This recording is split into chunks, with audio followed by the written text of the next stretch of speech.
Hello, I'm Claire Bicknell and welcome to our latest Catena Cast. This is where we meet members of the Catena network and get to know the businesses better. But today we're doing something a little bit different. We're here in the offices of Charterspace, again another Catena member. Charterspace is a serviced office business and they have a number of beautiful offices like these around Nottinghamshire. So we're here today to do a debate, and this is the first time that we've done this as one of our Catena Cast interviews, and Laura and I are a little bit anxious about that, but I'm sure it'll go well because we've got a lovely panel. And the topic that we're going to debate today is the value of education to business. So let's see how that goes. So let me introduce you to today's panel. We'll start with Michelle Briggs from Woodhouse May. You're a director with Woodhouse May, which is a bespoke business coaching service company covering conflict resolution, facilitating business strategy relationships, performance delivery, and you're also a finance director, so able to offer those services to your clients. And I guess the thing that's most important to today's debate is that you have recently undertaken a master's degree in psychotherapy. True, that's right. Paul Caulfield, who is the MBA Programmes Leader at the Nottingham Business School, part of Nottingham Trent University, and your research and teaching interests include responsible leadership, approaches to continual learning and new strategies for sustainable growth, and again very relevant to today, you specialise in post-experience learning. Yeah, and continual learning. Okay. Welcome. Sue West. Hi. Is MD of West HR. You're an HR consultant with over 20 years of operational and strategic HR practice. That's in a variety of sectors, including financial services, education and retail, and you predominantly work with SMEs, is that That's right? right. Yep. And you're also an instructor for professional qualifications for HR That's right, professionals. Yes. And finally, Pat Woodfield, who is HR Director at MWUK Ltd. That's business includes Dimensions, Alexandra and Yaffe, which are specialist workwear providers. You're responsible for over 700 personnel? Mm-hmm. Wow. And one of the areas that you're responsible for is leading the delivery of people and culture activities, again, very relevant to our discussions today. So as I mentioned earlier, we are talking about the role of education in business. So I'm going to start off with you, Michelle. You've just undertaken a psychotherapy master's degree. Mm-hmm. On the surface, to somebody who's non-academic like me, I would say that is a supposed unrelated study area to the business service you supply. So how does that degree add to your business? Actually, I suppose really starting with this is absolutely relevant. So I guess you see that I've got a chartered accountant's qualification and that I've got 25 years in business, but really fundamentally I think with leadership and actually what I do in terms of consultancy, business coaching, as leaders we are supporting decision making, whether we're part of that process as a contributor or just facilitating it. And really what the psychotherapy masters gave me, it actually gave me a professional accreditation at the end. So not only is it actually the academic masters, I will be accredited by the UK Council for Counselling and Psychotherapy. And it's that was actually after, and it's why I chose the place of study I did, because that was automatic. So I wanted a professional qualification that would underpin the service I'm offering to clients, to be honest. I think that. Okay. So it's really fundamental, I'd say. Okay, so Paul, this must be music to your ears, because I'm guessing that you are wanting to engage with businesses like Michelle to get them to study and gain further qualifications that can add to business relevance. Yeah, I think there's some phrases I just wrote down I think I really liked, like supporting decision making as an orientation. I think that's a really nice way to look at this entire area.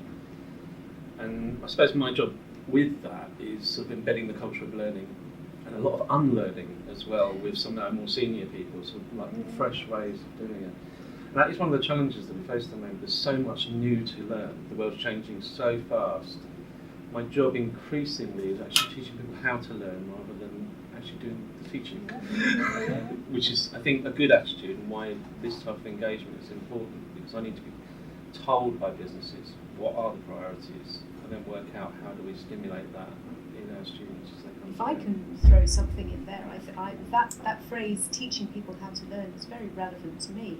I didn't go to university. I know it doesn't look like it, but it was a long time since I'd left school. And I think one of those issues was knowing how to learn.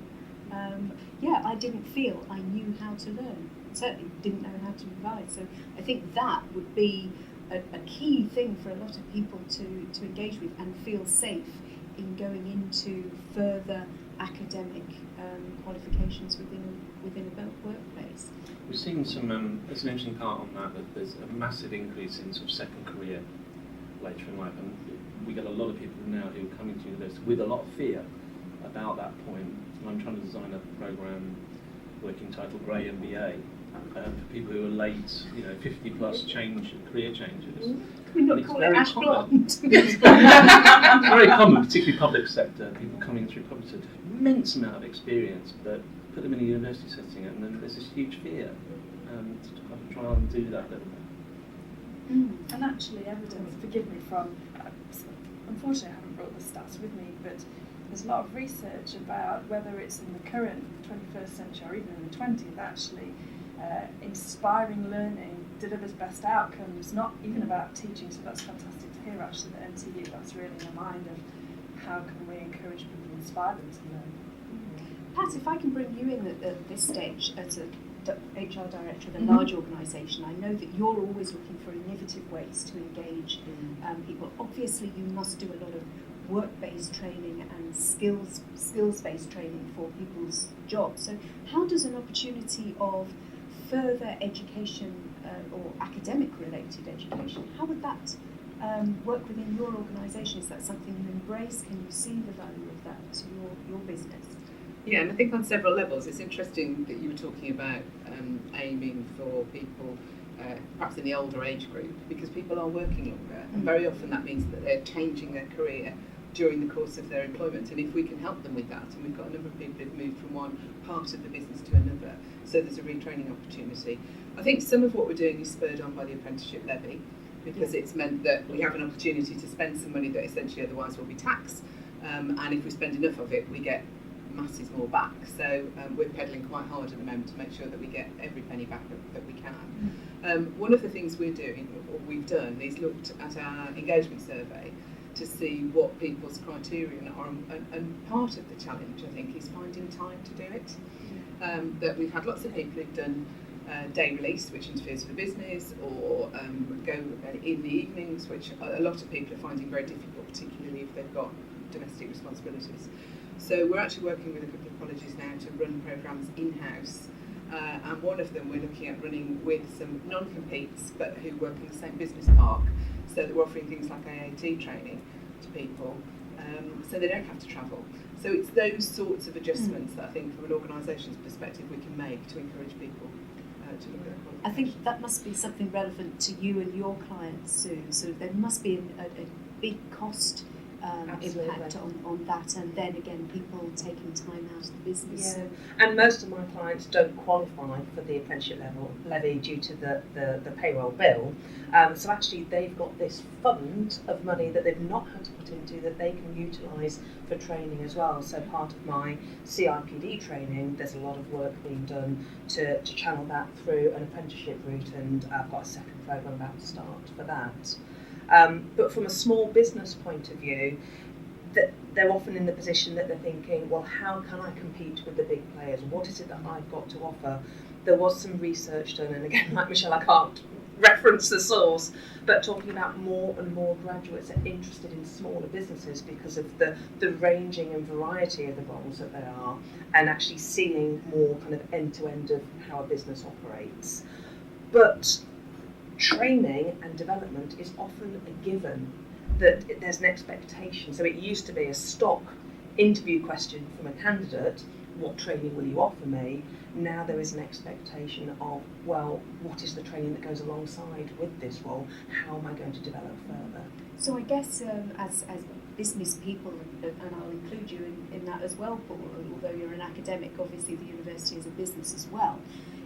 Is this opportunity another a retention opportunity for employers to offer, whatever size, as an employee benefit? I was actually looking just last week at the CIPD do a survey every 2 years on resourcing and talent planning, and one of the questions they ask is, what are your most successful retention strategies? And learning is up there. I think it's the number 2 most successful one that the HR professionals were finding.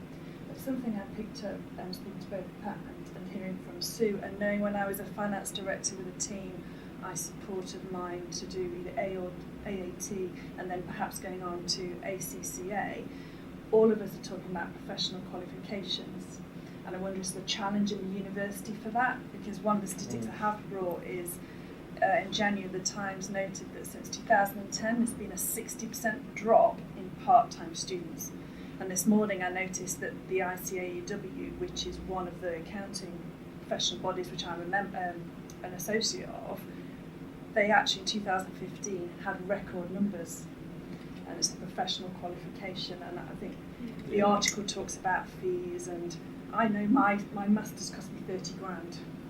Not just fees, but in all the add-ons that goes with it. Forgive me, Michelle, was that you personally or via the business? You are the business, so... Yeah, so... And you had no funding assistance? However it was paid for, yes, it came out of my pocket, and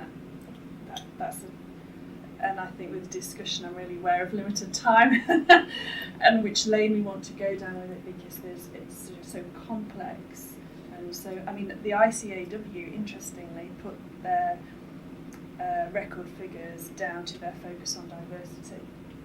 So let me just throw something in there then, Michelle, about the cost that you took on to study.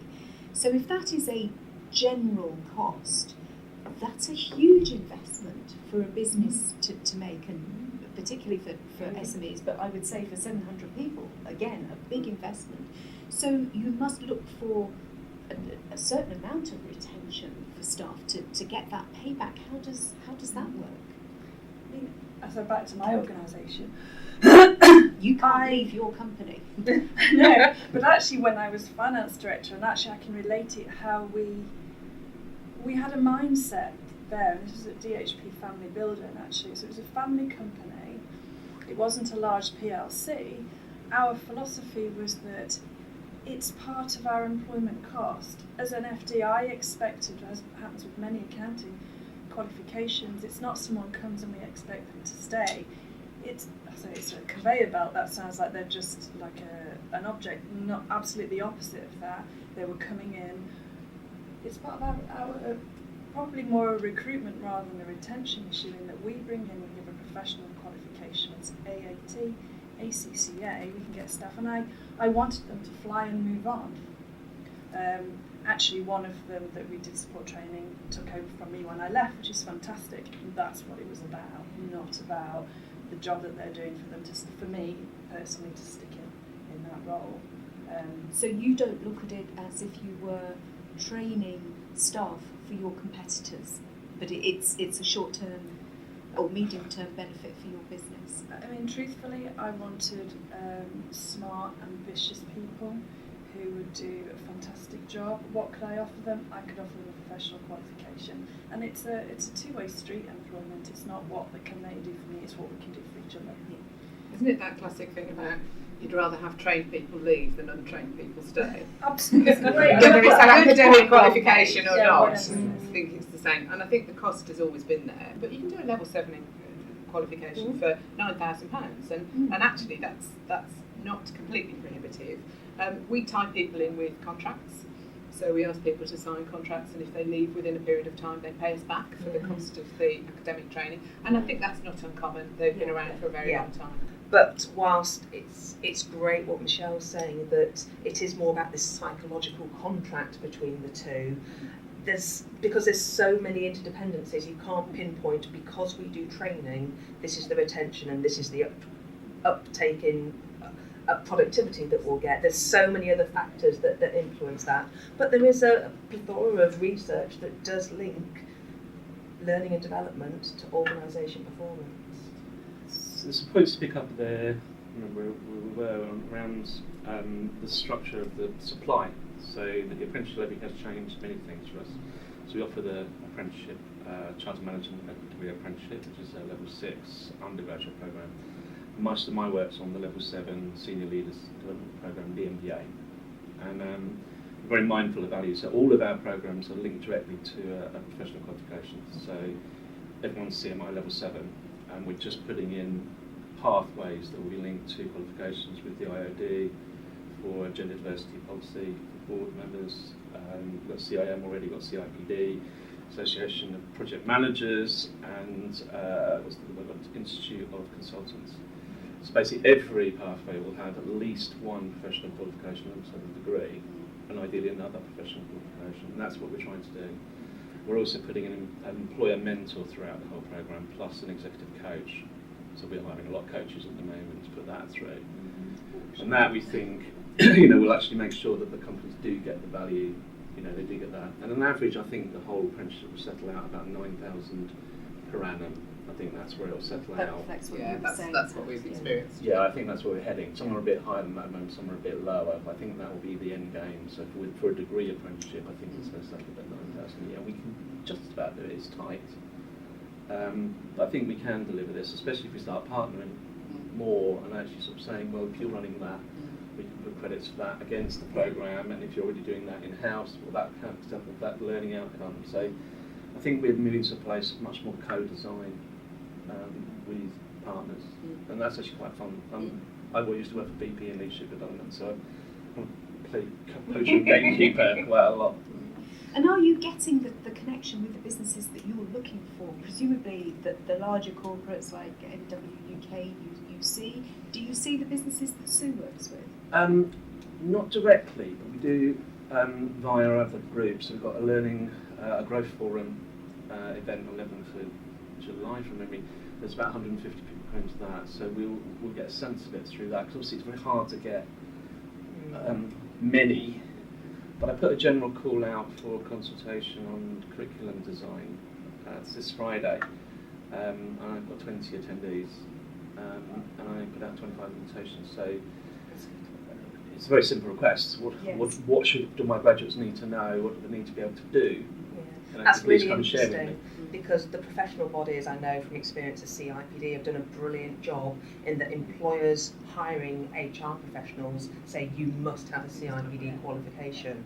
So on the one hand, anyone undertaking workplace development, the win for them is they'll go away with that professional qualification, that stays with them forever. From the employer's point of view, actually the professional qualification can be a bit academic, and sometimes from the kind of work that I'm doing, line managers just need to know how to manage absence, how to conduct a disciplinary or grievance hearing, so very much more practical and unaccredited. But that, whilst that transfers skills, they're not going away with something that they own and they belong at the end of that. And do you feel that has an impact on, I won't say morale, but the way employees are respected in other areas of the business?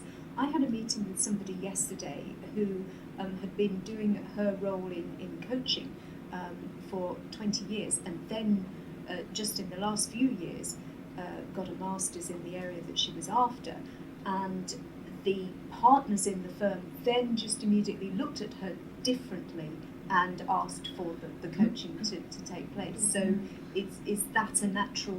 Very often when I first start working with a cohort of people and finding out what their motivations for learning are, a lot of the time they've all got amazing experience, but they just feel they need that rubber stamp to lift their confidence and have people see them different. So it's exactly the same. And it is, and the professional qualifications, whether it's the accountancy bodies or CIPD, is that it covers the I say even core curriculum. It's a broad curriculum, and HR and finance have been doing it for decades, and have got it. So yes, there's the PR aspect of it, but if someone comes to me and they've got an accountancy qualification or CIPD, I can know they've got that broad base, and that their experience then actually just enhances that they go together. Yeah, really. and actually that they've invested in themselves, because it's not, as Pat was saying, it's not an easy ride. No. They're doing a high-level qualification in their own time on top of often a full-time job and family commitments. It's not easy, and it just demonstrates a level of commitment and ability to learn. So do you see then that on top of those, say, industry-related qualifications, that there is a need for an academic qualification on top of that as well? I guess that's what we're sort of looking at. Is there a value to I think that that's the as challenge well? for universities. It's interesting. It doesn't surprise me that NTU is trying to do this, because it is about employability, is almost its main That's very message. much so. I think there's particularly with HR and finance, there's got a bit of catching up to do. You have got an MBA, so actually I say that is the one that's an academic qualification that's done in universities, that if you don't have CIPD or ACA, professional finance qualification, that actually a broad business qualification, an MBA, is up there. Perhaps I don't have the information, but I'm not convinced that anything else is really going to. It's a struggle. I'm not saying it's beyond the capability of the universities, but again, I think with the CIPD or the accountancy bodies, the curriculum is known and understood, whereas universities, in their own, choose what their curriculum is and what is to be covered.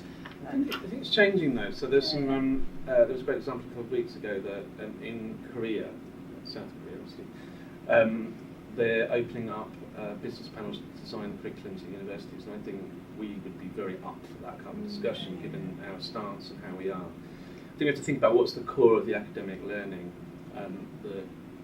the academic principles bring, and I think to go back a little bit, going back to scientific method and that type of critical thinking. Fake news and all those sort of things is shifting the agenda and my focus to evidence-based thinking, critical thinking, skepticism are actually qualities and skills which are academic in nature, which we actually need to put more fully into the programmes. Not taking things on face value, be able to defend your argument with clear evidence, not rhetoric. And we're in a world where actually that's not particularly well valued at the moment, and it's just that rhetoric wins. But as soon as you step inside business doors, it doesn't work anymore. You can't just win by rhetoric. You've got to have a balanced argument. You've got to have that business case developed. You've got to be able to argue and have an evidence-based decision.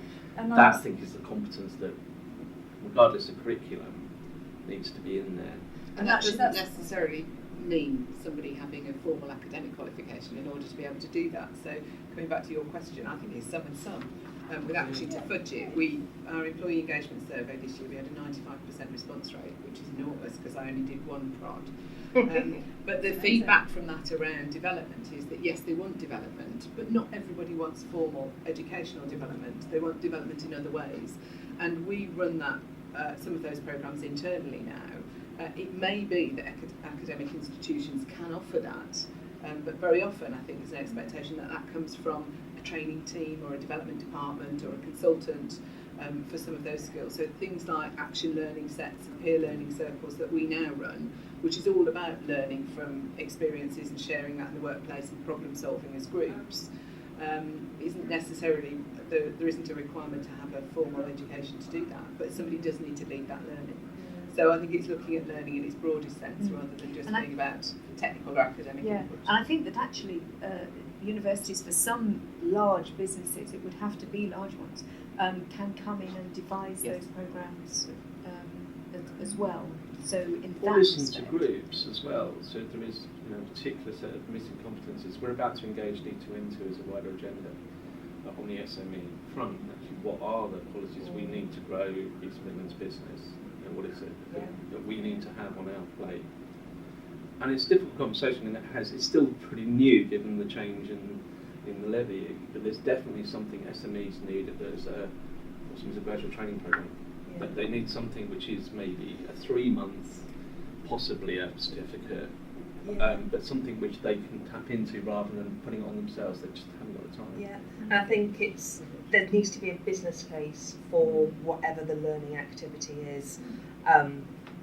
it can't be someone saying, I just want to go off and learn Portuguese. If you're not operating in the Portuguese market, there's got to be the win-win on both sides. From a small business, that's often about risk management, actually training the people to do their job, give them confidence to be great people managers. That doesn't necessarily go hand in hand with the professional qualification or the academic qualification, but with the levy and the opportunity of the funding, then there needs to be that professional academic stamp on it to be able to access that funding. And we've got economies of scale which can help as well, so there's no reason why someone can do a combination of online, face-to-face, mentored. It's just, for us, it's really trying to find the need, define the need, and especially when you have a large group of individual needs, it's prioritising. Because you get shouts loudest gets first. There's actually listening in a different way, which is one of the challenges I'm trying to work on for the next year, actually. Okay. Well, just to wrap up, because I'm conscious that we are running out of time. Laura's nodding at me now. So, just very briefly, if I could ask each of the panel then, if you could just sum up the value of education to business in your own words, and we'll go around the panel, starting with you, Michelle. Yeah, I think the real value to me of both of my professional qualifications is that, but particularly the psychotherapy, is that's given me a qualification of listening in a different way. I love that phrase. It's actually a leadership communication qualification that then really ties really nicely with my bag of tricks from my business experience and business qualification. And without it, I couldn't run my consultancy. So it's really fundamental. Brilliant, thank you. Sue? I think it's striking that balance between getting the return on investment in terms of retaining people, meeting expectations when you're attracting and recruiting people in the first place, but also against what your reputation is as an employer, because particularly for a small business, it's how are you competing with the big players, and if you're seen to be an employer that invests and doesn't kind of drill you down to that return of service, then that's very attractive to a candidate as well. Yeah, and on behalf of the big players. Well, actually it's integrated, it's embedded as part of our business plan. So we've identified that we have lots of programmes, but essentially we've said we want to make this a great place to work, and we know that well-trained, well-motivated people give discretionary effort, and discretionary effort goes straight to the bottom line. So it's a very clear business reason for doing it, and that we've got lots of evidence to show that a whole range of activities actually contribute towards that. The final word with you, Paul. I think that the challenge of the university is to be in continual listening and actually making sure that we are able to address the needs of business. And I think the opportunity for us is really focusing on the evidence-based learning and actually helping decision making from an evidence base, but also providing opportunities for people to learn from peers both inside their own organisations and between them. I've seen some incredible learning from very different sectors, which is a thing that could be uniquely held in a university. Brilliant.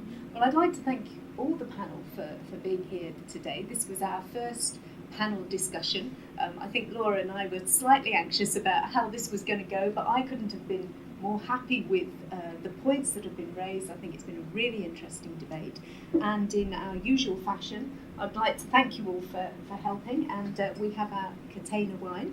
So Michelle, can I give that to Thank you? Sue? Lovely, thank you very much. Now. Paul? Thank you very much. And Pat? That's great. Thank you so much. Thank you very Yes, much. we can open them now, and that would be a completely different debate.